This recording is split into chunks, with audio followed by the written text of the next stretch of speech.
Okay, so bago tayo magsimula ay manalangin po muna tayo. Mapagpalang Diyos, maraming salamat sa banal na dugo ng aming Panginoon. Kahit na noong unang panahon, hindi namin alam, nabubuhay kami ng hiwalay sa iyo, nabubuhay kami na hindi namin nalalaman na papunta kami sa walang hanggang kahatulan ng Diyos dahil sa mga kasalanan na nagagawa po namin noon. Subalit, salamat sa kapangyarihan ng Ebanghelyo na ipinangaral sa amin, naunawaan po namin na nagdusa ang aming Panginoong Hesus. Dumating siya upang ang mga makasalanan ay makatanggap ng biyaya ng kapatawaran ng kasalanan at makatanggap kami ng kaligtasan. Salamat po sa napakadakilang gawain ito na ibinigay ninyo, Panginoon, sa amin. Salamat din po sapagkat kahit marami kaming pagsuway, binuksan nyo ang aming puso't isipan upang maunawaan namin kung gaano kadakila ang iyong biyaya. Kaya patuloy na binabago niyo po kami, katulad ng awit, Change My Heart, O God. I-transform mo po kami sa aming pagkatao. Patuloy mo kaming turuan makapamuhay ng may takot, pag-ibig at kabanalan sa iyong harapan at katuwiran. Sa araw na ito, na nag-aaral kami, nagsasama-sama, bilang yung mga anak na tinubos, maaaring may kulang kami sa kaalaman, karunungan, pagkaunawa. Subalit naniniwala kami kung ang aming espiritu ay willing matuto, tutulungan kami ng banal na espiritu. Paunawa niyo po sa amin ang inyong mga salita at pakilagay din po ninyo sa bibig ng inyong lingkod. Maraming salamat po, Panginoon.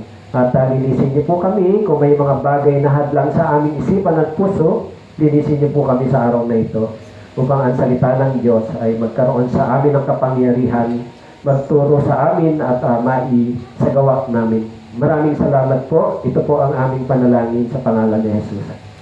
Amen. Ito po. Magandang umaga po. So, binati nyo na ho ba yung mga katabi nyo? Batiin nyo naman po yung mga katabi nyo. Kumustahin po ninyo. Kumusta po kayo? Kumusta? Ayan. Masaya ka ba ngayon sa Panginoon? Diba? So, sana masaya tayo ngayon sa Panginoon na nagtitipon at masayang mag-aral ng salita ng Diyos. Tama po? So, doon po sa Mateo, chapter 15 po tayo, verse 1 to 9. Mateo chapter 15, verse 1 to 9. So, kung nandyan na po kayo, babasahin natin ng sabay-sabay, dahan-dahan lang, 3, 2, 1. Pagkatapos ay lumapit kay Jesus ang mga Pariseyo at ang mga iskriba na nanggaling sa Jerusalem. At sinabi nila, bakit lumalabag ang iyong mga alagad sa tradisyon ng matatanda? Hindi sila naguhugas ng kanilang mga kamay bago sila kumain ng tinapay. Sumagot siya sa kanila at sinabi, bakit lumalabag naman kayo sa utos ng Diyos dahil sa inyong tradisyon? Sapagkat sinabi ng Diyos, igalang mo ang iyong ama at ang iyong ina. At ang magsalita ng masama sa ama o sa ina ay dapat mamatay. Ngunit sinasabi ninyo na sino mang magsabi sa kanyang ama o sa kanyang ina, ang anumang pakinabangan mo mula sa akin ay pinagkaloob ko na sa Diyos. Ang taong yun ay hindi na kailangang gumalang pa sa kanyang ama. Kaya pinawalang saysay ninyo ang salita ng Diyos dahil sa inyong tradisyon. Kayong mga mapagkunwari, tama ang pinapahayag ni Isaiah tungkol sa inyo. Nagsabihin niya, iginagalang ako ng bayang ito sa kanilang mga labi, ngunit ang kanilang puso ay malayo sa akin, at walang kabuluhan ang pagsamba nila sa akin, na itinuturo nila bilang mga aral ang mga alituntunin ng mga tao. Ito po ang salita ng Diyos. So, atin pong pag-aralan sa araw na ito, yung tungkol sa spiritual blindness. Tama po? Alam niyo po, sa sitwasyon ng kalagayang spiritual ng mga tao, lalo na tungkol sa pananampalataya ng mga Kristiyano. Maging sa panahon po ni Jesus, maraming mga problemang nakita si Jesus tungkol sa pananampalataya. Katulad po ng mga Pariseyong ito, katulad ng mga naunang Hudyo, bago dumating si Jesus, meron silang pananampalataya sa Diyos. Naniniwala sila sa Diyos at sinusunod nilang maigi yung mga kautusan na meron sila, yung mga practices at tradition. Okay? Meron silang masigasig na pagnanais na gawin yon para sa Diyos. Kaya dito, ganon din yung sinasabi ni Jesus dito na yung mga kautusan ng Diyos ay parang na-substitute ng kautusan ng mga tao. Tama po? Actually, sa ating panahon, napakaraming mga tinatawag na denominationalism. Tama po? Napakaraming mga turo ng sinasabing Baptist, Evangelicals, mga Pentecostal, mga independent churches. Pag sinabing independent churches, hindi siya kabilang sa isang tinatawag na denomination. Tama po? Pero, ang pinakamalaking issue sa ating panahon ay yung tungkol sa mga aral ni Jesus para sa pananampalataya ng kaligtasan. Kaya maraming mga tao na nagsisikap din naman sila, ginagawa nila yung mga Kristiyanong duty nila, na naniniwala din naman sila sa Diyos. Pero yung nangyayari sa ating panahon, if you believe in God without genuine repentance, if you believe in God without genuine obedience and submission to His Word, it is a false belief. Tama po?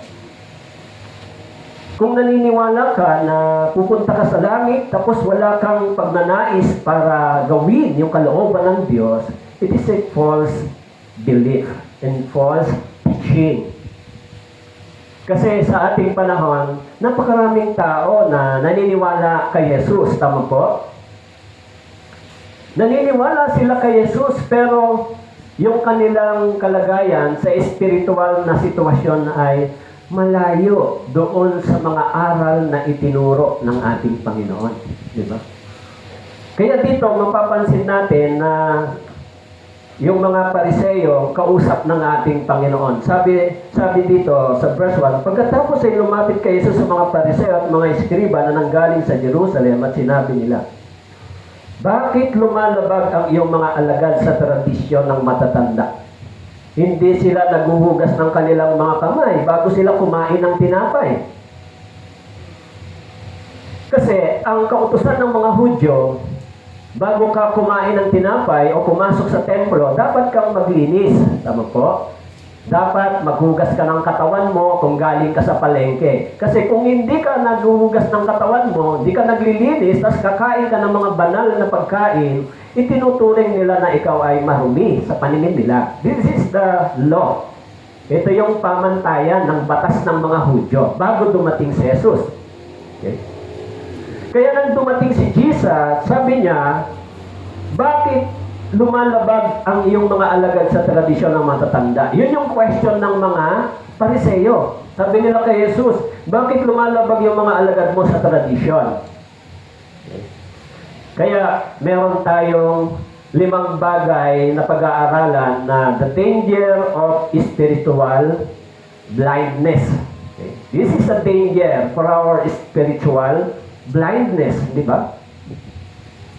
Katulad ng mga tao sa ating panahon na naniniwala silang pupunta sa langit, naniniwala sila kay Jesus, subalit wala silang assurance kung sila ba ay makakapasok sa kaharian ng langit. Meron silang pananampalataya, subalit ang pananampalataya nila ay hindi sila nakakatiyak kung yung pananampalataya bang iyon ay makapagdadala sa kanila sa buhay na walang hanggan. Kaya nga marami yung mga masyadong emosyonal na Kristiyano, makarinig lang ng awit, umiiyak na, tama po? Sa mga Pentecostal churches, so mas malalim yung music sa puso nila kaysa nakakapture sila ng mga tinatawag na beat ng mga magagandang music, pero hindi sila nakakapture ng words of God. Hindi yung salita ng Diyos ang caught sa kanila. Kaya nagiging emosyonal yung dating ng isang nakikinig ng awit. Pero dito, sabi ng mga tao kay Jesus, yung mga alagad mo, sabi rito, bakit hindi sila naguhugas ng kanilang mga kamay bago sila kumain ng tinapay? Okay? Alam nyo, ang kaisipan ng mga Hudyo, kapag pumasok ka sa templo na marumi ang kamay mo, marumi ka, ay hindi ka malinis. Ano po? Halimbawa dito, ito ay templo, pumasok ka, hindi ka naligo, hindi ka naghugas, sasabihin ng mga tao dito sa'yo, o hindi ka pwede kasi marumi ka. Ano po? Yun ang kanilang kaisipan. Hindi ka pwede pumunta sa templo nang hindi ka naghugas ng kamay, hindi ka malinis. Pero iyan ba talaga ang ibig sabihin ni Jesus sa kanila ng pagiging marumi?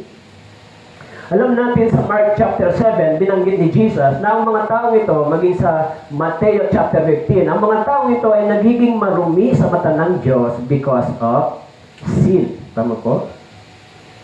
So, yung kaisipan ng mga Hudyo, ini-interpret nila yung spiritually by physical interpretation. Tama po? Kailangan physically ka malinis, pero spiritually, hindi nila naiisip na yon ang tinutukoy ni Jesus. Tama po?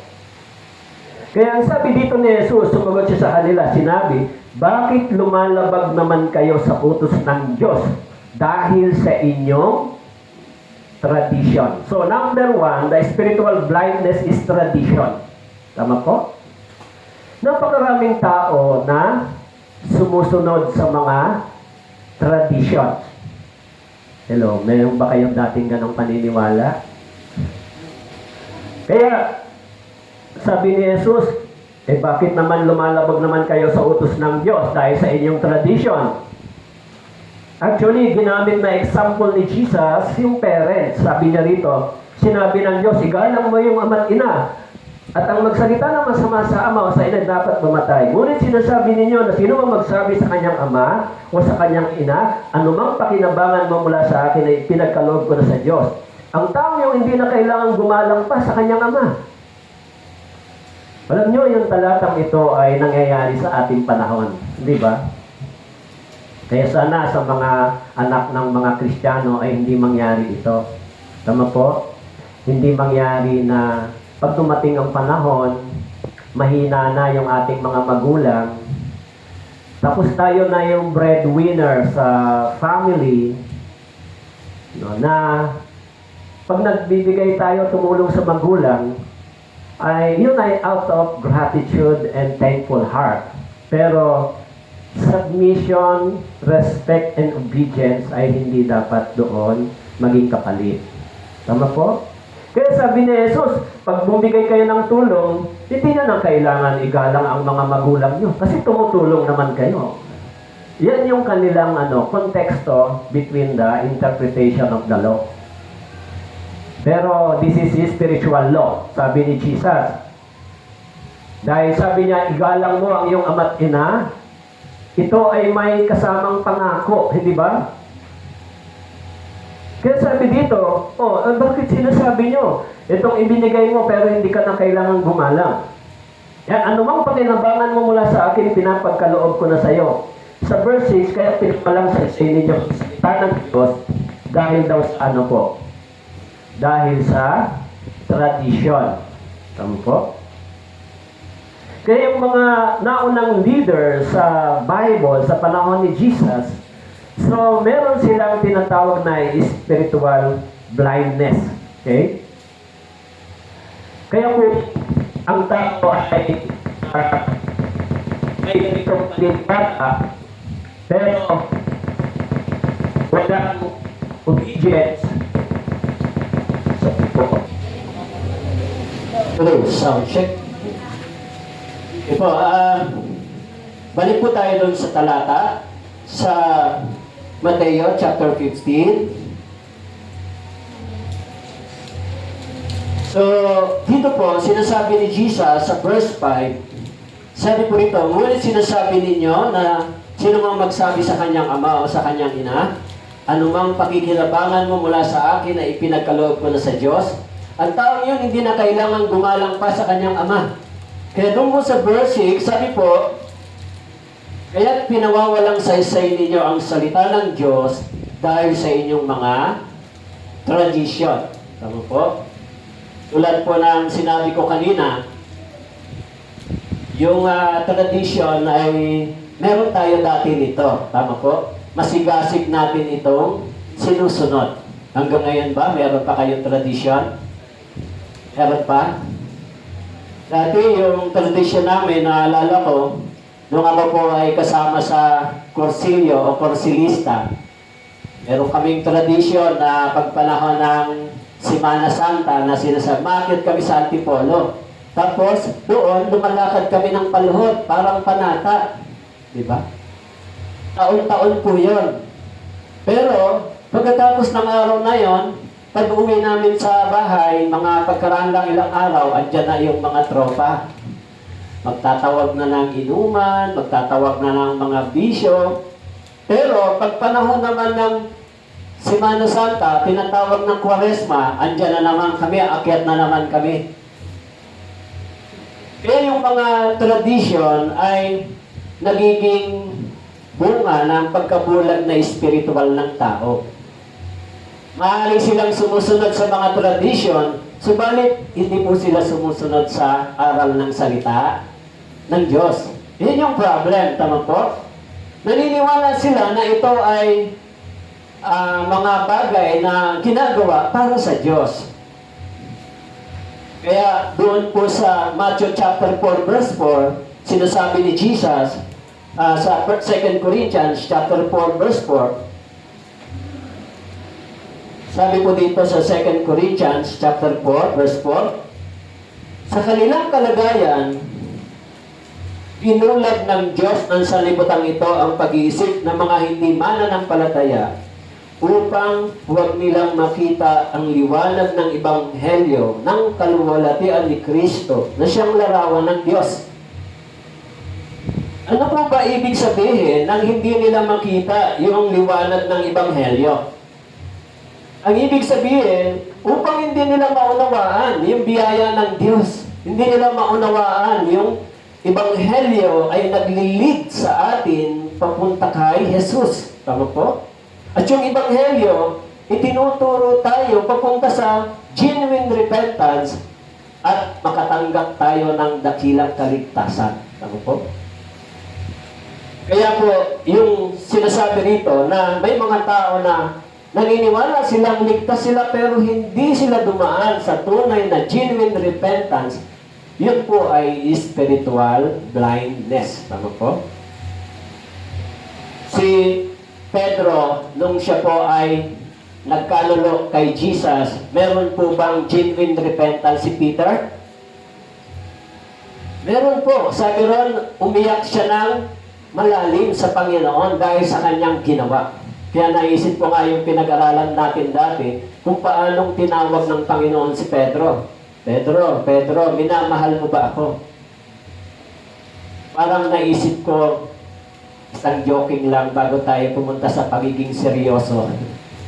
Nung tayo ay nanliligaw minamahal mo ba talaga ako? Diba? Ewan ko kung yung mga tatay at mga brother dito kung kayo may asawa ngayon, ewan ko kung sinagot kayo nang hindi kayo sinabihan ng mahal kayo. Baka hindi ko lang alam. Kasi ako, nung sinagot ako, sinabihan ako mahal ako Joking muna. Diba? So si Pedro, nung sinabi ng Panginoon sa kanya, Peter, minamahal mo ba ako, Peter? I think this time, this is the sweetest word that Peter heard from our Lord Jesus Christ. Ano po? Pedro, minamahal mo ba ako? Iniisip ko, ito yun yung pinakamatamis na tinig na narinig ni Peter sa Panginoon. Tama po? So, kung sa'yo, tatanungin ka ng Panginoon, ikaw ba, minamahal mo ba si Jesus? Di ba? Kaya nga si Peter, 3 times sinabi niya, alam mo yon Panginoon, kung gaano kita iniibig. Tama po? Pero itong mga Israelitang ito, itong mga Pariseo, nang dumating si Jesus, sabi sa kanila, sabi ni Jesus sa kanila, mga bulag kayo spiritually, hindi ninyo nauunawaan yung biyaya ng Diyos, yung pag-ibig ng Diyos. Naniniwala kayo sa Diyos, lahi kayo ni Abraham, physically, lahi kayo ni Abraham, subalit spiritually, you are dead. Tama po? Spiritually, you have nothing regarding the kingdom of God. Tama po? Kaya sabi ni Jesus, mga bulag kayo na taga-akay. Tama po? Ang mga naniniwala sa inyo ay mahuhulog sa hukay at kayo rin ay kasama nila. Tama po? So, spiritual blindness is real dangerous and deadly, not because God hides the truth, but because man's heart chooses darkness over the light. Okay? Sa John chapter 3 verse 19, binanggit po yan. Dito? Kaya, last Sunday, tinalakay natin yung verse sa John chapter 8, di ba? Verse 31 and 32. You will know the truth, and the truth will set you free. Tama po? Means once you do not know the truth, you is still in darkness. Okay? Yung truth dito ay si Jesus. Tama po? Kaya sabi dito, yung spiritual blindness is real dangerous. Kaya, halimbawa po, tayo ay naligtas. Tama po? Ang meaning ng kaligtasan ay spiritually rebirth. Pag sinabing spiritually rebirth, you are born from above. Sinilang ka sa isang spiritual na pagkatao. And now, pag ginamit natin yung salitang born again, ipinanganak na muli, sumasalamin po ito sa bago mong pagkatao, panloob, hindi po panlabas. Okay? So, nagsimula na yung craving for the spiritual milk. Supposed to be, kung ikaw ay sinilang spiritually, you have the desiring for the spiritual milk. It is the words of God. Tama po? Bakit meron kang pagnanais sa spiritual na pangangailangan? Kasi merong buhay sa iyong panloob na pagkatao. Kaya sabi ni Jesus, di ba, hindi lang sa tinapay mabubuhay ang tao, kundi sa salitang namumutawi sa bibig ng Diyos in Matthew chapter 4 verse 4, di ba? So, nag-start na yung craving for spiritual milk, nag-start na yung desiring to be known o to know more kung sino ang iyong Father through the reading of the Bible and prayer. Tama po? Nagsisimula na yung mga bagay na pagdi-desire mo sa mga spiritual na bagay. Tama po? Pero maraming tao dito sa panahon ni Jesus, kahit sinasabi ni Jesus sa kanila na diablo ang inyong ama, wala silang pakialam, hindi ba? Kaya, kung titignan natin, because of tradition, they were blinded. Because of tradition. Sa ating panahon, napakaraming sumusunod dito. Tama po? Naniniwala sila sa mga tradisyon, subalit hindi sila naniniwala dito sa Biblia. Of course, some of them, maybe, naniniwala sa Biblia, pero hindi sila sumusunod dito. Yung salita ng Diyos ay na-overrule ng mga traditional belief. Tama po? And because of that, hindi sila sumusunod. Kaya, kanino ba galing yung tradisyon? Sa Mateo chapter 5, verse 6, binanggit po. Mateo chapter 5, verse 6, sabi po dito, chapter 15, verse 6. Mateo chapter 15, verse 6. Kaya, pinawalang saysay ninyo ang salita ng Diyos dahil sa inyong tradition. Okay? Yung sinasabi rito, tradition blinds the heart of man. Tradition. Ginagawa niyang bulag yung puso ng isang tao at kaisipan upang hindi niya makilala kung ano yung katotohanan, kung ano yung kahulugan ng pag-ibig at biyaya ng Diyos. Yung habag, tama po? Yung mercy. Because of tradition. That's why some of people, during the Semana Santa, hindi ba? Anong tawag dito? Yung penitence, tama po? Sinusugatan nila yung kanilang sarili because of their belief that ito yung alam nila na sila ay makakalapit sa Diyos. Tama po? Pero, sabi ni Jesus, ano ang magiging pakinabang nito sa iyo? Pagkatapos nito ay babalik ka rin sa dati mong gawain at pagkatao. Tama po? Alam natin yung born again experience ay transformation inwardly. So magsisimula yung changes sa panloob na pagkatao. Hindi ho magsisimula sa panlabas. Si Pablo, yung kanyang transformation ay mababasa natin sa Acts. No? Nang siya ay naglakbay papunta sa Damascus, tinawag siya ng Panginoon, binulag siya. Pero before ng kanyang journey, inuusig niya yung mga Kristiyano. Inuhuli niya. Kasi ang iniisip niya, yung mga Kristiyanong ito ay nagtatayo ng bagong paniniwala laban sa pananampalataya ng mga Hudyo. Kaya si Pablo, binigyan siya ng kapangyarihan ng mga matataas na Pariseyo. Binigyan siya upang gawin na hulihin ang mga Kristiyano at ikulong. At habang naglalakbay siya sa Damascus, binulag siya ng Panginoon. Sabi niya, sino ka, Panginoon? Sabi ni Jesus sa kanya, ako si Jesus na iyong inuusig. Kaya naisip ko, kapag inuusig ang isang Kristiyano, ay inuusig din nila si Jesus. Okay? Kaya si Pablo, nung siya ay nabulag, sa loob ng 3 araw, nagkaroon siya ng pagkabulag. Literally, hanggang sa tinawag ng Panginoon yung isang si Ananias, ipanalangin mo si Pablo sapagkat mayroon akong ipapagawa sa. Actually, kaya sa Romans chapter 2, sinabi niya doon, yung repentance ng isang tao ay napakahalaga. Hindi ba? Kaya yung mga traditional belief, natutunan natin ito from our ancestor. Tama po? This is how our fathers did it. Hindi ba? From our ancestor. Sino ang nagturo sa atin ng mga paniniwalang ganito? From our ancestor. From our fathers. From our parents. Tama po? Kaya yung iba na namulat sa pananampalataya na may mga magulang na meron din silang paniniwala na hindi sila naniniwala sa mga idols, na ipamana din nila sa kanilang mga anak. Kaya yung ibang mga pamilya, wala silang mga santo-santo idols dahil ang tatay nila, wala namang ganon. At parents nila, walang naituro. Tama po?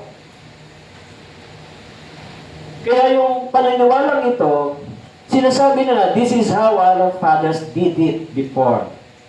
And the second, hindi lamang po itinuturo ng parents, this is what our church always taught us. Ano po? Even the tradition taught by the church, but not the born-again church. Ano po? Kaya nga, sinasabi dito, minsan, saan galing yung malakas na pagtuturo ng tradition, traditional belief?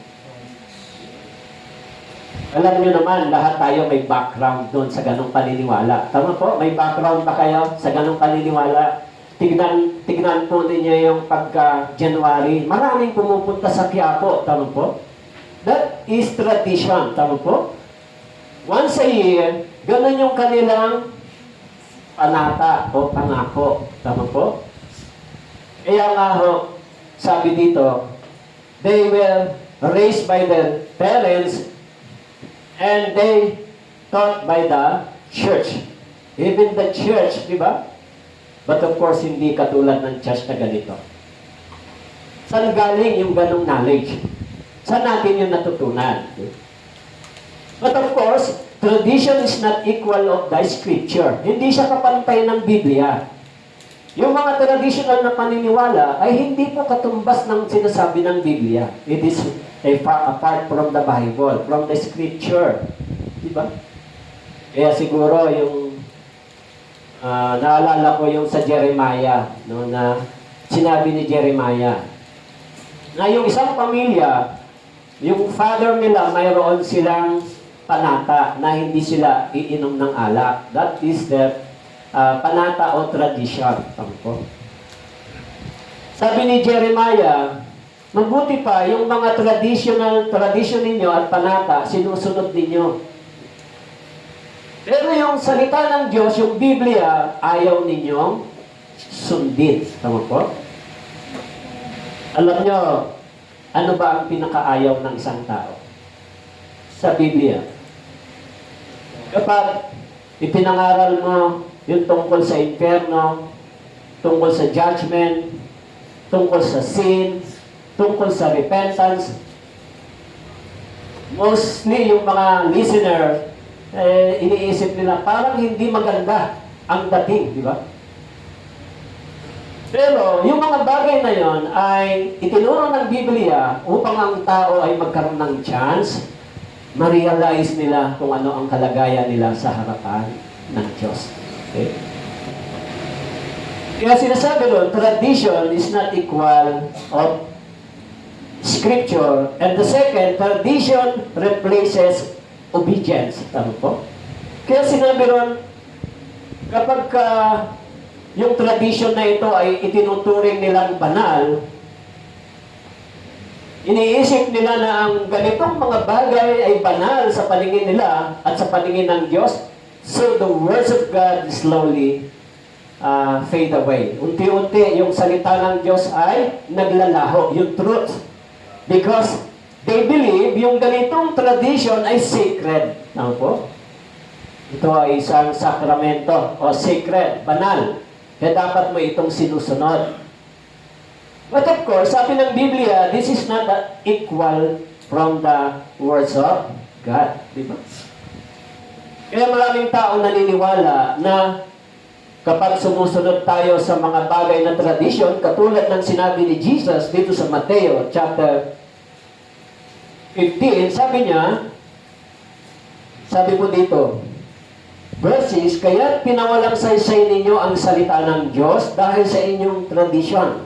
And verse 7, take note, Jesus rebuked them, di ba? Sabi niya, kayong mga, mapagkunwari. It is a hurt from them, di ba? Pag napaka-hypocrite ninyo, tama po? It is the hurt from this word, from the mouth of Jesus, tama po? Siguro, pag tayo sinabihan nito, di ba, iisipin natin, ang yabang naman ito magsalita, nakakasakit ka ng puso, di ba? But, kung titignan natin, Jesus, very strong, directly rebuke niya yung mga taong pariseyo, mga tagapagturo. Pero, sabi niya sa kanila, kayong mga mapagkunwari, tama ang ipinahayag ni Isaiah tungkol sa inyo, nang sabihin niya, iginagalang ako ng bayang ito sa kanilang mga labi, ngunit ang kanilang puso ay malayo sa Panginoon. Hindi ba? Kaya si Peter, do you love me? Yes, Lord.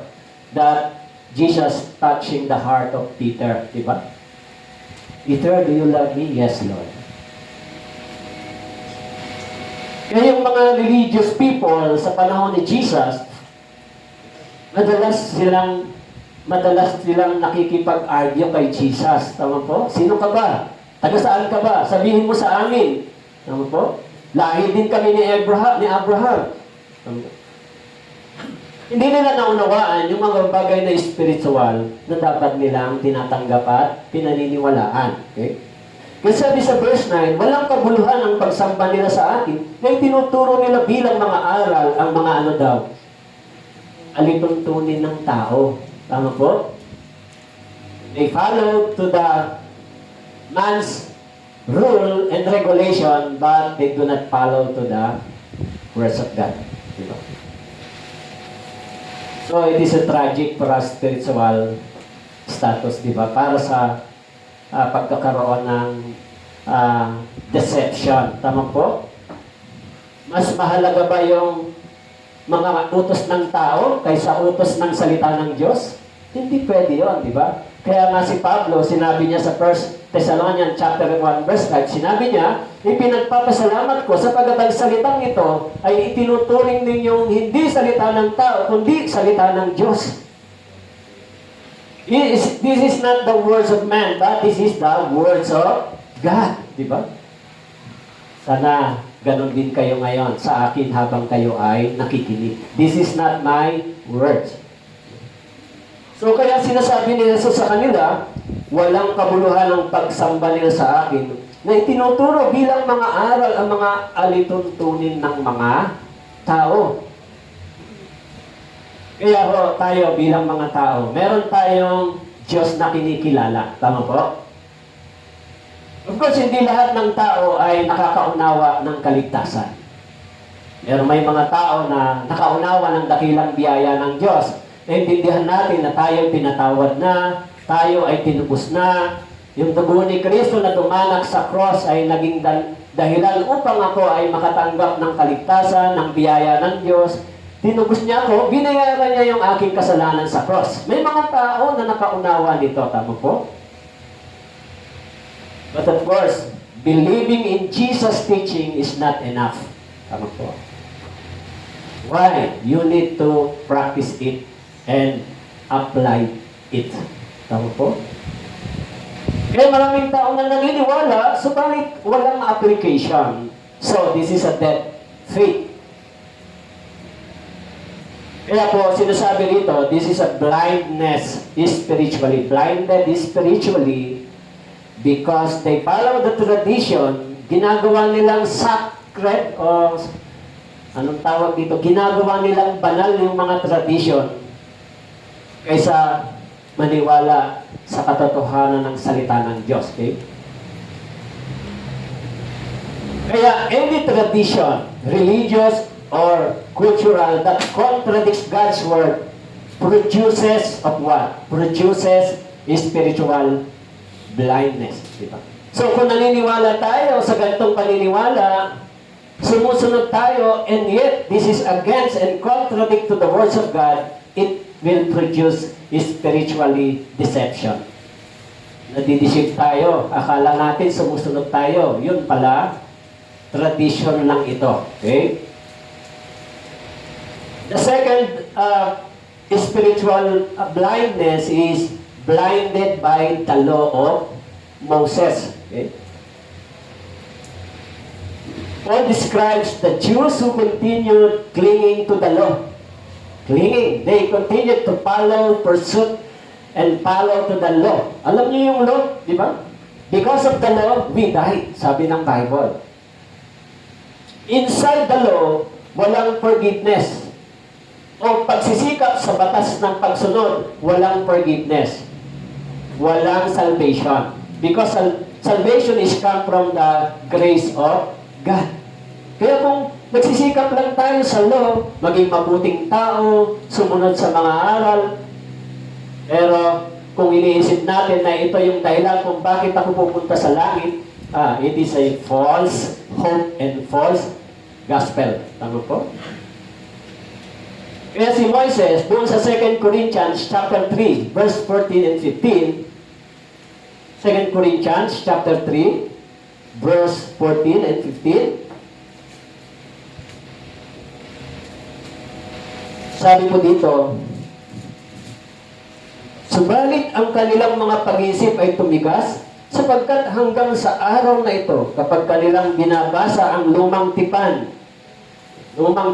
it is the law, the Pentateuch.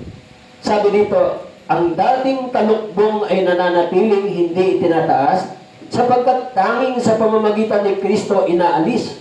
Subalit hanggang sa araw na ito, tuwing binabasa ang kautusan ni Moises, may isang talukbong na nakatakip sa kanilang puso.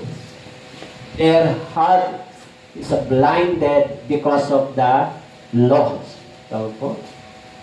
Kaya yung mga pagsisikap ng tao sa law, di ba? Sabing ganon sa Bible, sabi ko ganon, yung batas ay through the law, we are conscious of sin through the law. Naunawaan ko, because of the law, naintindihan ko kung ano yung aking mga nilalabag na batas ng Diyos. Because of the law. Pero yung mga Israelita, sinisikap nilang panatiliin yung mga ganitong kautusan para masabi nila na sila ay nananatiling sumusunod sa batas ng Diyos. No? That is the physical laws. Tama po? Hindi siya spiritual. Diba? Kaya, halimbawa, sinabi doon na yung ang sino mang napopoot sa kanyang kapatid ay mamamatay tao. That is not a literal law. Tama po? That is a spiritual law. Means, yung pagkapuot ay sin. Tama po? At sa context ng Bible, spiritually, ikaw ay nagiging murderer. Tama. Bakit po? Hindi ka makakapatay ng tao kung hindi ka napupuot. Tama po? So, bago ka makapatay, mauuna muna yung puot. Kaya sabi ng Bible, ang sino mang napupuot ay mamamatay tao. Before you kill the person, nandun na yung tinatawag na puot sa iyong puso. Tama po? So sa Biblia, hindi mo pa nagagawa, nagkukumit ka na ng sin. Iniisip mo pa lang, sa Diyos ikaw ay nagkakasala na. Tama po? Kaya sinabi ng Biblia, nobody obey the law. Walang taong nakasunod dito. Di ba? Halimbawa, igalang mo ang iyong mga magulang. Lagi ba natin ginagalang yung mga parents? Simula nang ipinanganak tayo, sinusunod pa natin sila? Hindi naman. Minsan-minsan lang, pastor. Di ba? Kaya yung mga kabataan dito, hinuhubog tayo sa church para makita natin yung paano tayo pagpapalain ng Diyos. Hindi tayo tuturuan ng Bible maging rebelde o maging rebellious o sumalungat sa mga aral ng Biblia. Tuturuan tayo ng Bible maging humble. Tuturuan tayo ng Bible maging patience. Tuturuan tayo ng Bible magsakripisyo para sa Diyos. Until maunawaan natin yung dakilang biyaya ng Diyos. Okay? Kaya si Moises, kaya si Pablo, sabi niya, hanggang ngayon, hindi pa nila inaalis yung talumbong sa kanilang puso. Yung pagsisikap pa rin nila sa law. That they interpret it as obedience to the words of God. Pero, sa paningin ng Diyos, this is totally disobedience. Tama po? Dahil yung kanilang pagsunod according to the man's law, not according to the spiritual law. Tama po? Yan ganun yung nangyayari. Sabi ni Jesus, sinasabi niyong anak kayo ni Abraham, pero hindi nyo naman kayo kilala, hindi nyo kilala ang Diyos. Tama po? So sa Romans chapter 10 verse 3, binanggit din po, ano ba yung pagsisikap nila sa law? For they going about to establish their own righteousness and have not submitted unto the righteousness of God. Mas kinikilala nila yung kanilang katwiran, kanilang kabaitan, kaysa katuwiran ng Diyos. Tama po? Sino ba mas matuwid sa atin? Ang Diyos o ako? Of course, ang Diyos. Kapag gusto nating makita kung gaano katuwid ang Diyos, pag gusto nating malaman kung gaano ka-holy o ka-righteous ang Diyos, read the law, 10 Commandments. Yung 10 utos ay nagpapahayag kung gaano ang Diyos naging mahalaga yung kabanalan at katwiran through the 10 Commandments. Tama po? Kaya nga yung unang-una ron, huwag ka magkaroon ng ibang Diyos di ba? Dahil yung tao, instead na kumilala sa totoong Diyos, nagkaroon ng substitute God, yung mga images. Tama po? Kaya kung nagsisikap ang tao para sundin ang mga kautusan na maging matuwid siya, ang sabi ng Bible, kailanman hindi ka magiging matuwid through the law. Tama po? Sabi ng Bible, magiging matuwid ka sa pamamagitan ng pananampalataya. Through faith, you will become a righteous man. Tama po? Through faith. Kaya yung katuwiran ni Kristo ay binigay sa atin, tayo ay naging matuwid because of Christ. Tama po? Yung tinatawag na imputed righteousness, ibinigay sa atin. Na tayo kung sa laman na ay marumi, subalit because of the Christ, because of the Spirit of God na nasa atin, ginawa tayong matuwid at malinis. So, supposed to be, dapat mabuhay tayong ganon. Tama po? Kaya sinasabi dito ni Pablo, a law-based righteousness blind a person to the sufficiency of Christ. It means, sa kaisipan ng tao, yung turo ni Jesus, kamatayan ni Jesus, is not enough for me para maging matuwid. Tama po? Kailangan kong gumawa ng matuwid para maging malinis at matuwid ako sa paningin ng tao. Bago tayo makagawa ng mga matuwid na bagay at may kabanalan, kailangan muna tayong linisin at gawing matuwid. Tama po?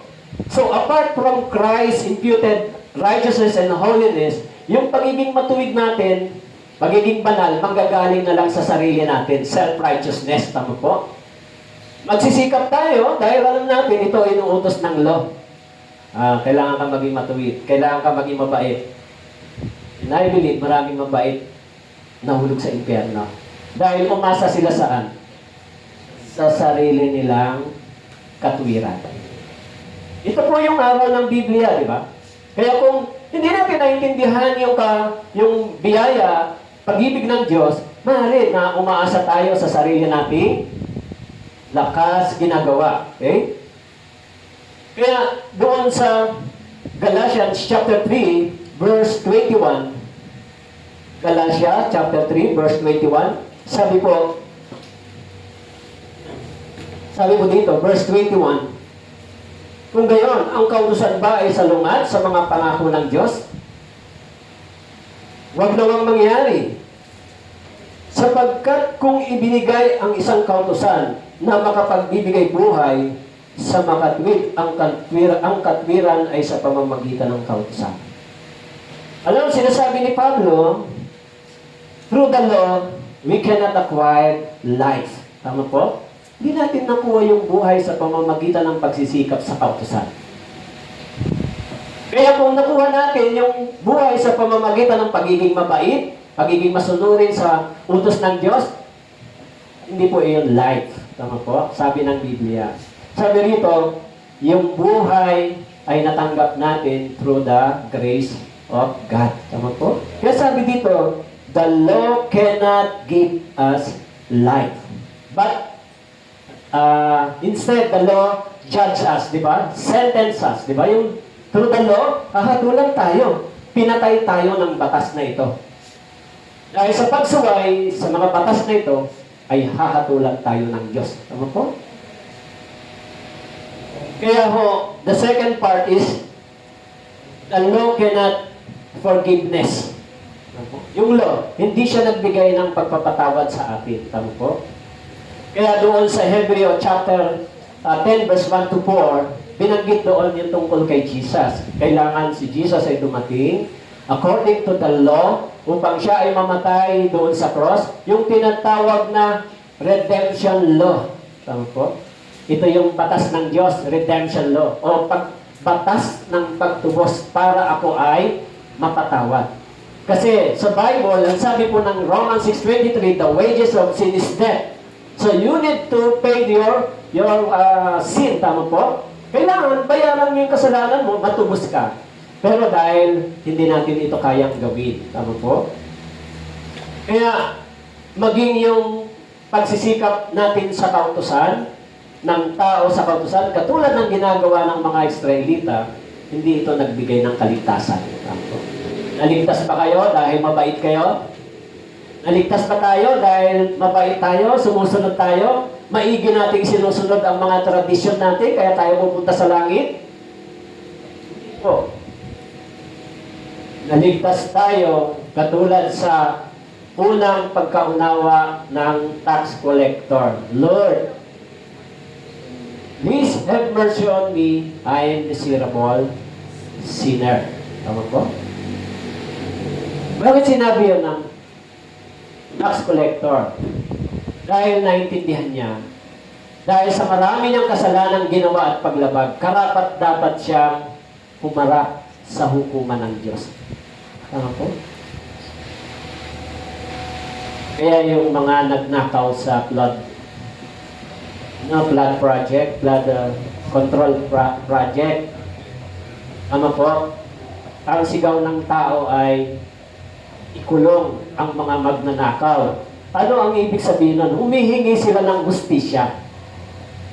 Sa paggawa nila ng kasalanan, ang tao ay humihingi ng hustisya. Tama po?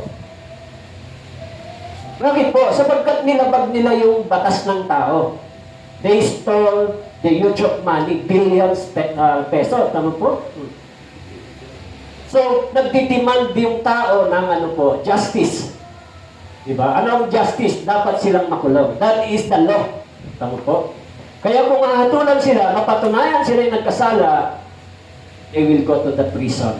Tama po? Ganon din naman sa batas ng Diyos. Tama po? Kapag yung batas ng Diyos ay nilabag natin, the Bible itself, the law of God itself, shouted of judgment and perish. Dahil sabi niya, kung nilabag mo yung batas, dapat mayroong justice. Mayroong kabayaran. Tama po? Hello, nandiyan pa po kayo? Kaya kung tayo nakaunawa ng biyaya ng Diyos ngayon, thank you, Lord. Alam ko na kung hindi ko naintindihan yung kaligtasan ko sa pamamagitan ng iyong kamatayan sa cross, kung biglang dumatay ang kamatayan ko at hindi ko naunawaan yung forgiveness and grace of God, mahuhulog ang espiritu ko sa impyerno. Tama po? Kaya yun yung sinabi ng Bible. So, Christ is the end of the law. For Christ is the end of the law. For righteousness. In Romans chapter 10 verse 4, kaya nga, sabi po, Christ the end of the law. Sa John chapter 1, binanggit po, yung mga kautusan ay ibinigay kay Moises, subalit ang biyaya ng Diyos ay ibinigay kay Jesus Christ. Tama po? So kaya yung biyayang iyon ay ginawa tayong matuwid. Okay? Kaya kung ang mga Israelita, they pursue and continue to follow the law, they cannot see the grace of God. As long as they pursue it, as long as sisikap nilang gawin yung law, hindi nila makikita yung biyaya ng Diyos. Na yung biyaya ng Diyos ay beyond the law, di ba? Dahil kung ang Diyos ay babase sa law para tayo hatulan, ay walang mapapawalang sala sa atin. Lahat tayo ay babagsak sa kahatulang ito. Tama po? Kaya yung pamantayan ng Diyos? Siyempre yung kanyang yung isang attributes of God, yung tinatawag na God is love. Tama po? Because God is love, He loves to forgive the sinner. Tama po? And when the sinner asks mercy to God, God loves to forgive the merciful or the sinner. Diba? Kung ang tao ay humihingi ng habag sa Diyos, so ang Diyos ay nagmamahal na nagpapatawad through His mercy. Tama po? Please God, have mercy on me. Maawa ka sa akin, Panginoon. Tama po? Kaya, kung merong nagsasabi sa atin na, sana maawa ka naman sa akin. Anong sasabihin nyo? Walang awa-awa. Hindi pwede yun. Pwede ba yun? Ay, sabi ng Bible, pag hindi ka marunong mahabag, hindi ka rin kahabagan ng Diyos. Pag hindi ka marunong magpatawad, hindi ka rin mapapatawad ng Diyos. Kasi bakit po? Maaari yung tao nagkasala sa'yo, 2 o 3 lang siya nagkamali. Pero ikaw, marami kang kasalanan ginawa sa Diyos. Pero pinatawad ka. Tama po? So kung hindi ka nagpatawad sa 3 sin, tapos ang ginawa mong kasalanan ay mas marami sa Diyos, sasabihin ng Lord sa'yo, aling kasalanan ang mas marami? Yung ginawa niya sa'yo o yung ginawa mo sa akin? Mas marami kang ginawa. Tama po? Kaya sabi ng Biblia, kung hindi ka magpatawad, this is the same. God will not forgive you also. This is the same. Kaya nga, sabi po dito, kung tayo ay sumusunod lang sa law, pero hindi kay Christ, ay may problem tayo. Tama po? So, they trust commandments rather than Christ, rules rather than redemption. Tama po? Kaya alam niyo doon sa Colossians chapter 2 verse 8, this is my favorite verse sometimes pagdating sa traditional belief. Dito sa verse 8, kaya sabi ni Pablo, yung advice niya sa mga believers in Colossian Church, sabi niya, Colossians chapter 2 verse 8, kayo'y mag-ingat, baka sa inyo'y may bumiyag sa pamamagitan ng filosofiya at walang kabuluhang pandaraya ayon sa tradisyon ng mga tao, ayon sa mga simulayan ng sanlibutan, at hindi ayon kay Kristo. Mag-ingat kayo. Tama po? Sabi ni Pablo, be careful. Maybe you will be deceived someday if you believe the tradition rather than the scripture. Tama po? Kaya ho, dapat yung scripture, Colossians chapter 2 verse 8, dapat yung salita ng Diyos ang siyang ang siyang nagdidictate sa atin. Tama po? Dapat yung salita ng Diyos ang siyang nagtuturo sa atin. Dapat yung salita ng Diyos tinuturuan tayo maging humble, maging obedience, maging patience, natututo tayong mag-sacrifice because of the words of God. Tama po? Dapat ito nagtuturo sa atin. Tinuturoan ako maging maamo, tinuturoan ako magpatawad, tinuturoan ako magmahal, kahit sometimes ang mga tao ay mahirap gawin. Ganyan, binabasa akong libro, kinukwento ko nga kay Sister Lodi yung libro nandiyan. Nakakalahati agad ako. Enjoy na enjoy ako sa pagbabasa kasi parang ang dami kong natutunan na enlighten ako. Ang title niya ay You Were Called the Pastor. Ang title niya, Tinatawag Kang Pastor. Na-shock ako nung binasa ko at may repentance sa aking puso. Sabi ko, I'm sorry Lord, siguro may mga na-neglect ako minsan sa ginagawa ko. Kasi pastoring in the ministry ay napakarami mong dapat na matutunan. Yung ano ang pinakamahirap sa pastoring ministry?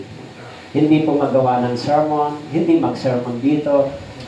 You know, the very hardest things to become a pastor is to love your enemy. To love the brothers and sisters that sometimes they didn't obey you. Tama po? It is a hard thing, di ba? Mahirap gawin yan na mahalin ang tao na hindi ka sinusunod, na ayaw kang sundin. And yet, sinasabi mo yon para sa ikabubuti niya. Tama po? Alam niyo, ang bibig ng pastor, never nadalin tayo sa kapahamakan. Tama po? Never nadalin tayo para turuan tayong magkasala. Never. Laging sinasabi ng pastor sa atin, magtiwala tayo sa Diyos. Sumunod tayo sa aral ng salita ng Diyos. Mabuhay tayo na kasama ang Diyos. Magtiwala. Huwag tayong sumama sa kasalanan. Layuan natin ang sin. Laging ganon. Tama po, sa Biblia. And that is the mouth of God na laging sinasabi sa atin, obey, obey, submit, sacrifice, obey, and obey. Tama po? So, if you love the Lord Jesus, you will love to obey Him. If you love your parents, you will love also to obey Him. Tama po? Mahal ko yung mga magulang ko, kaya hindi ko gustong bigyan sila ng sakit ng kalooban. Hello, tama po? Pwede yun. Pwede mong gawin, mahal ko ang Diyos, kaya hindi ko gustong ang Diyos mapahiya dahil sa akin. Because He is my Father spiritually. Kaya nga sabi ng Bible, if your parents forget you, God will never forget you. Tama po? Kung wala ka ng magulang dito sa lupa, may tatay ka sa langit na maggagabay sa'yo, magtuturo sa'yo. Don't worry. Sometimes yung mga bata na wala ng parents, but of course, yung promise ng Diyos, kung magtitiwala ka sa Diyos, may tatay ka sa langit na gumagabay sa'yo. Naintindihan niyo po? Sana kayo napifeel ninyo kung paano kayo iniibig, tinuturuan ng Diyos, ginagabayan. Kaya ho, pag naranasan niyo po yun. Okay? So, anyone who depends on self-righteousness, performance, or religious merit is spiritually blind to the finished work of Christ.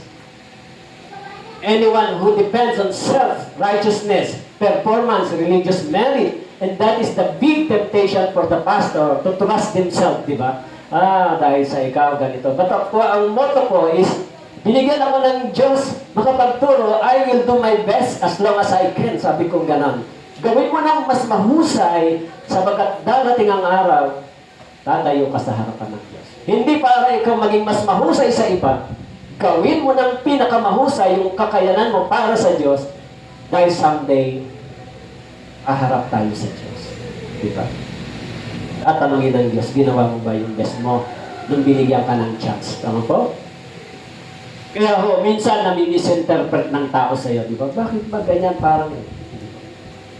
Yan yung sinabi ko sa Panginoon. Nung ako po ay nagsimula sa ganitong gawain, ang hiningi ko sa Panginoon, Panginoon, gawin mo lang akong mahusay na mangangaral at tama at maayos. Sapat na yon. So number 3 na nagbibigay ng kabulagang spiritual, blinded by the love of money. Sorry po sa word. Pero, because of money, no, yung tao ay iniiwan yung salita ng Diyos. Hello, nandiyan po kayo? Kaya sabi ng Bible, the love of money is the source of evil. Nagiging root of evil. The love of money. Tama po? Masama ba yung pera? Hindi po. But pag yung pera ay iniibig mo ng higit sa Diyos, it is become evil sa Panginoon. Tama po? Kaya doon sa 1 Timothy chapter 6 verse 9, sabi po ni Pablo, 1 Timothy chapter 6 verse 9, sabi po, ngunit ang mga nagnanais yumaman ay nahuhulog sa tukso at nabibitag sa maraming hangal at nakapipinsalang pagnanasa na siyang naglulubog sa mga tao sa pagkawasak sa kapahamakan. Verse 10, sabagat ang pag-ibig sa salapi ay ugat ng lahat ng uri ng kasamaan, ng ilang nagnasa rito ay napalayo sa pananampalataya, tinusok ang kanilang mga sarili sa maraming kalungkutan. Ano po? Kaya yung malalaking mayaman, nung nagtanong kay Jesus, Jesus, paano ako magkakaroon ng buhay na walang hanggan? Ibenta mo yung kayamanan mo, ibigay mo sa mga mahirap at sumunod ka sa akin. Tama po? Hindi niya nakita na mas mahalaga si Jesus kaysa kayamanan na meron siya. Tama po? Kaya sabi ko, nalungkot si Jesus. Nalungkot yung lalaking mayaman. Bakit po? Sabagat napakayaman niya. Mas nakita niya na yung kayamanan ay mas mahalaga kaysa sinasabi ni Jesus para sa kanya. Tama po? Kaya, sometimes, tayo rin nabibiktima, hindi ba? Because of the money, nalilimutan natin na meron tayong Diyos. Ano ba ang pinaka-problem sa tao? Pera ba? O contentment? Contentment, hindi pera. Tama po? Pag meron tayong contentment, sabi ng Panginoon, pag may pagkain ka, pag meron kang dinanamit araw-araw, magpasalamat ka na sa Diyos. Tama po? Huwag ka nang mag-isip pa ng mga bagay bukas. Hayaan mo na ang Diyos doon sa bukas. Kaya, kung meron kayong kaisipan ako, anong kakainin ko bukas, ayun ay hindi gusto ng Diyos. Kasi yung mga hayop, pinapakain ng Panginoon, di ba? Mga ibon, pinapakain ng Panginoon. Just like yung mga bata dito, yung mga nag-aaral. You know, yung mga anak natin, mga student, meron ba silang worry para sa kakainin nila bukas habang pumapasok sila? Wala silang worry. Pagising sa umaga, anong ulam? Pagising sa umaga, pag-aalis na, bawang ko. Wala silang doubt na wala sila nito. Meron silang believe na meron sila dito. Tama po. Yung mga bata, ewan ko kung meron kayong experience. Ako meron, yung mga anak. Kasi, never na ang ating mga anak, binigyan natin ng alalahanin kung anong kakainin nila bukas.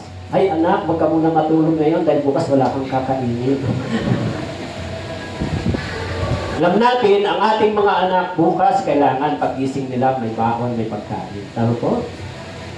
So, that is the kind of hearts of the Father, di ba? Ganon din ang Panginoon, di ba?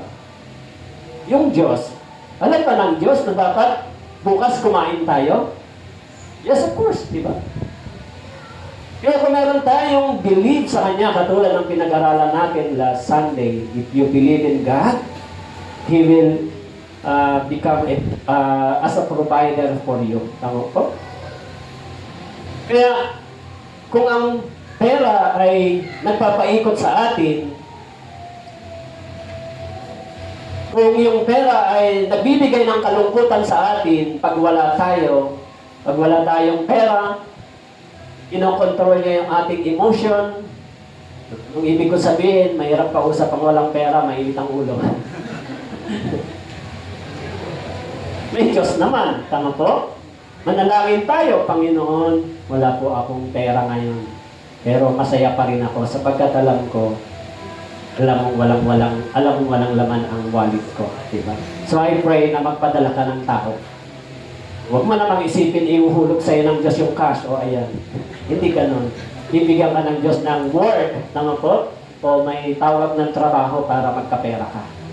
So huwag tayong maniwala na pag nanalangin ka, ibabagsak ng Diyos yung pera sa harap mo. Hindi po totoo yun, tama po? Binigyan tayo ng Diyos ng skills, ng lakas to acquire what we need every day, tama po?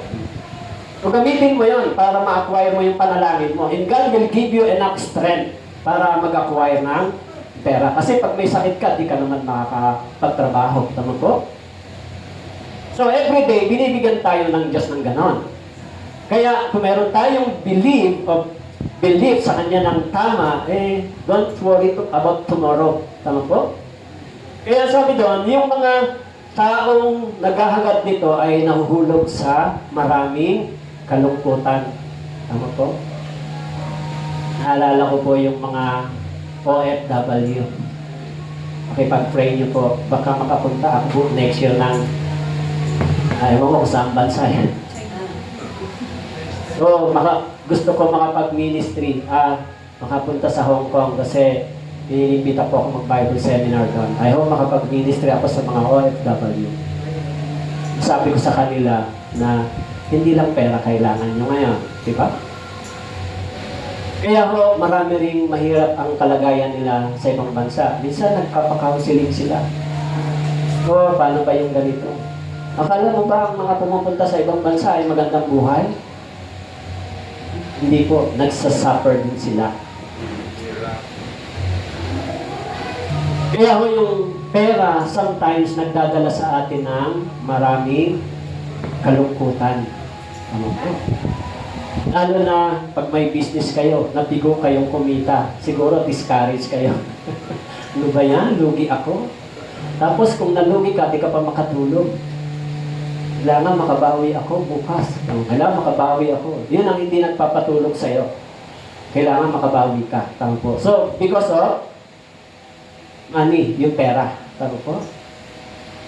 So, kaya yung anything love more than God produces spiritual blindness. Anything love more than God, anything o anumang bagay na minamahal natin ng higit sa Diyos, nagpo-produce po yun ng pagkabulag na spiritual. Tama po? Kaya po, sabi po dito, if money controls your decision, you will never clearly hear the voice of God. Kung ang nasa isip mo lang lagi ay pera, kailangan ko ng pera, hindi mo maririnig yung promise ng Diyos. Tama po? Pastor, hindi ko ba kailangan ng pera? Ay, kailangan natin yan. Pag ayaw niyo, bigay niyo sa akin. Kung ayaw niyo na sa pera niyo, bigay niyo po sa akin. At ibibigay ko dito sa church. Para may pambili tayo niyan. Lahat tayo, kailangan natin ng pera. But of course, yung perang ito ay dapat galing sa mabuti. Tama po? Ano kung tumama sa loto? Hindi ko alam kung ang Kristiyano ay papayagan ng Diyos tumama sa loto. Bakit po? Kasi sigurado ako, pagka ikaw ay tumama sa loto, sigurado akong hindi ka Kristiyano. Ano po? Kasi umaasa ka sa isang bagay na alam mo naman na this is a sin against God. At kapag nagkapera ka ng malaki, panigurado ko, mawawala ka na sa church.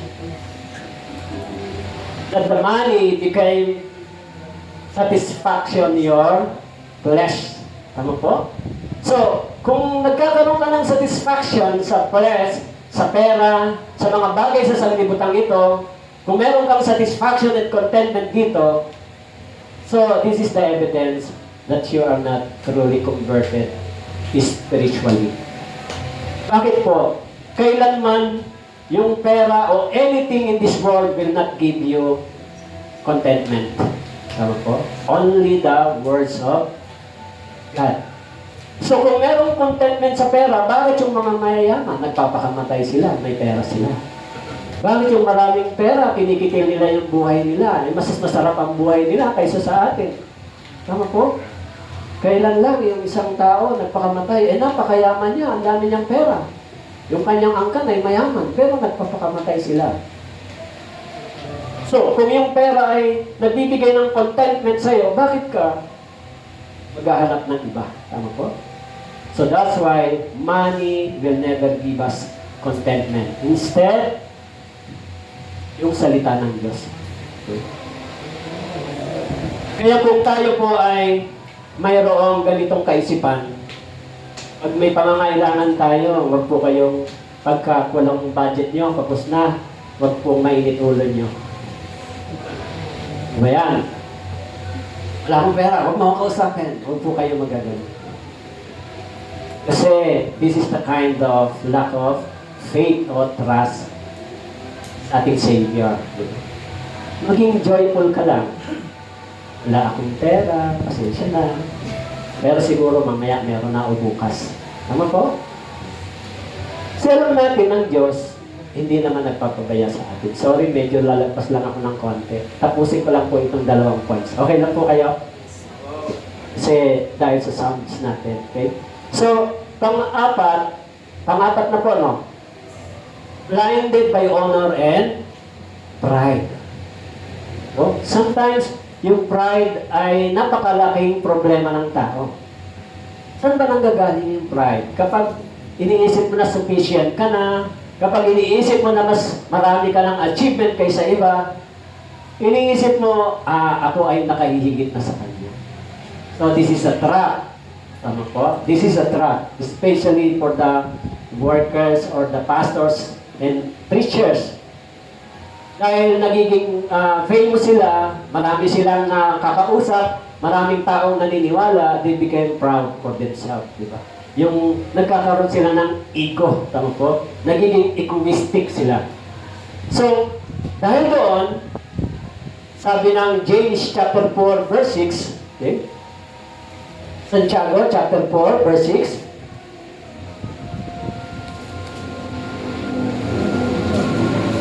Santiago chapter 4 verse 6. Sabi po dito, ngunit siya nagbibigay ng higit pang biyaya, kahit sinasabi ang Diyos ay sumasalungat sa mga mapagmataas, subalit nagbibigay ng biyaya sa mga mapagpakumbaba. God give grace to the humble, not the proud. Tama po? Kaya mahalaga po yung karakter na pagiging humble sa church, kahit sa sino sa atin, no? So kaya po, pride blinds a person from submitting to the truth. Yung pride, okay? And proud heart cannot repent, and cannot surrender, and cannot obey. The proud heart. Kaya nga, minsan, hindi ba, kung tayo ay natuto sa maraming bagay, kailangan maging katulad tayo ng palay. Ano po? The more na mas maraming bunga, and the more na sa magiging yuko. Yun yung magandang example sa atin. Kaya yung sabi rito, pride keeps the eye fixed on self instead of Christ. Lagi tayo nakatingin sa ating sarili. Actually, it is a dangerous for the preacher. Because of the pride, because of the achievement and accomplishment, sometimes nagiging ma-pride talaga ang mga nagtuturo. That's why sometimes in prayer ko, Panginoon, nakakatakot na maging mapagmataas, di ba? Kasi sabi ng Biblia, mauna ang pagmamataas bago ang iyong pagbagsak in Proverbs 16 verse 18, hindi ba? So, aakyat ka muna bago ka bumagsak, katulad ni Satanas, inakyat niya yung trono ng Diyos. At dahil sa sinikap niyang pantayan ng kaluwalhatian ng Diyos, ibinagsak siya ng Diyos. Tama po? Because of pride. So, panglima, for the last, blinded by the pleasures of the world. First John chapter 2 verse 15 and 17 for the last verse. First John chapter 2 verse 17, verse 15 and 17. Huwag ninyong ibigin ang sanlibutan, ang mga bagay na sa sanlibutan. Ang pag-ibig ng Ama ay wala sa sino mang umiibig sa sanlibutan. Sapagkat ang lahat na nasa sanlibutan, ang masasamang pagnanasa ng laman, pagnanasa ng mga mata, pagmamataas sa buhay ay hindi mula sa Ama kundi sa sanlibutan. Ang sanlibutan, anong pagnanasa nito ay lumilipas, ngunit ang gumagawa ng kalooban ng Diyos ay mananatili magpakailanman. Love not the world. Sabi po, if any man love the world, the love of the Father is not in him. Huwag nating ibigin ang sanlibutan. What happened if your children become fed by culture, tradition, social media, mga practices, mga worldliness? What if yung mga bata ay fed with that kind of teaching, di ba?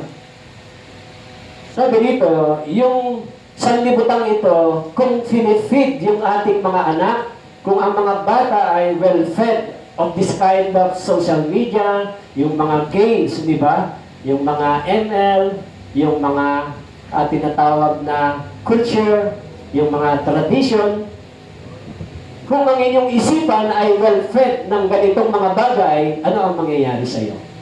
Tama po? You become blinded of this kind of parang nagbibigay sa iyo ng joy. Tama po? Kaya tingnan mo yung mga bata, enjoy sila sa ganun. Dito nila nakukuha yung parang hindi siya joy na tunay. It is a temporary joy. Di ba? Pasamantala, masaya sila. But you know, the more na na-addict sila sa ganon, the more they become a slave. Pag naging slave sila, yung mind nila ay nakontrol nito, yung behavior nila ay nakontrol ng mga social media, ng mga games, ng mga bagay sa sanlibutan ito, if they will fed this kind of culture and worldliness, ano ang mangyayari sa kanila? Dating ng araw. Kaya dapat tayo ay instead na ibigin natin ang sanlibutan, ibigin natin ito.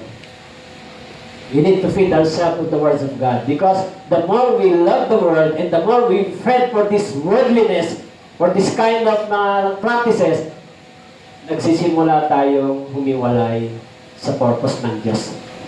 Sa direction na inilagay sa ating harapan ng Diyos. Tama po?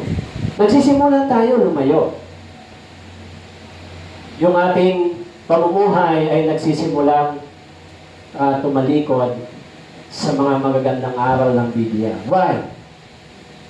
Dahil tayo ay nagkakaroon ng na-enjoy nila yung mga worldliness. Tama po? Na-enjoy yung flesh. Kaya sabi doon, kung mabubuhay ka sa laman, hindi mo mag-glorify ang Diyos. But you will glorify yourself. Ano po? So, mga brothers and sisters, like Demas, in 1 John and 2 Timothy 4:10, sabi, Demas left the ministry because he loved the world. Kaya a worldly pleasure blinds conscience, entertainment becomes more attractive than holiness. Yung mga entertainment, yung mga worldly pleasure, yung mga makasanlibutang pagnanasa at nagbibigay sa atin ng kasiyahan ay lumalayo na ma-attract tayo sa mga banal na bagay. Tama po? Instead ma-attract tayo sa mga banal na bagay, sa mga matuwid na bagay, na-attract ang tao sa mga tinatawag na worldly pleasure. Ano po? Mas masaya dito eh. Diyan sa church niya, boring makinig ng words of God, nakakapagod. Biro mo, 1 hour ka makikinig. Dito, enjoy na enjoy kami, kagaganito. Di ba? Mas nag-enjoy kami sa mga games, mga ganito. So, yung salita ng Diyos ay hindi na attractive. Hindi na nagbibigay ng feeling spiritually. But, they were fulfilling the fleshly desire. Tama po? Kaya mas nagagana ang buhay nila. Ngayon, papunta sila saan? Sa pagkawasakan. Tama po? So, kung tayong mga born-again believer o yung mga kabataang Kristiyano, itong mga batang ito, if they will fed ng mga tinatawag na ganitong social media, mga ML, mga games, lahat ng mga bagay na ito ay hindi sila mabuhay kung wala nito. So someday, nagkaroon sila ng tinatawag na self-destruction. Tama po? Kaya tingnan niyo yung social media. Alam niyo, last example na masasabi ko sa inyo, may isang taong nagpakamatay because of social media criticism. He criticized much. But he can never do anything. Sinabi sa kanya, oh, because of you, yan.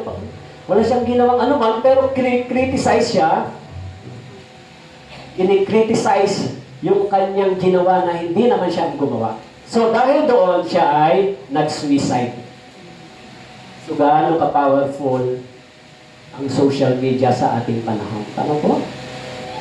Because of this, nakakaisip silang gawin yan. Sayang yung buhay. So, 5 bagay na pwedeng magdala ng spiritual na pagkabulag sa atin. Please be careful. Especially sa church. Di ba? Ngayon yung mga anak natin, di ba? I-encourage sila, huwag kang masyadong mag-dwell sa mga ganitong bagay. Diba? Kahit hindi mo yan maiwasan, magkailangan mo pa rin ito. Kaya nga, kahit hindi sila ganun ka-listener sa church, isama pa rin sila sa church. Isama pa rin. Baging yung mga bata, isama niyo pa rin. Kasi darating ang araw, maaaring mga narinig nila ay magtulong sa kanila upang makakita ng dakilang biyaya ng Diyos. Amen po? Tayo po'y manalangin. Dakilang Diyos, maraming salamat po sa lahat ng iyong mga biyaya sa amin. Thank you for everything that you've done in us, for our spiritual maturity, na tinuturo niyo po sa amin dito sa Banilan Church, sa mga brothers and sisters. Tulungan niyo po kami na manatili, na sumusunod at gumagawa sa iyong kalooban. Salamat po. Ito po ang aming dalangin sa pangalan ni Jesus. Amen. Thank you.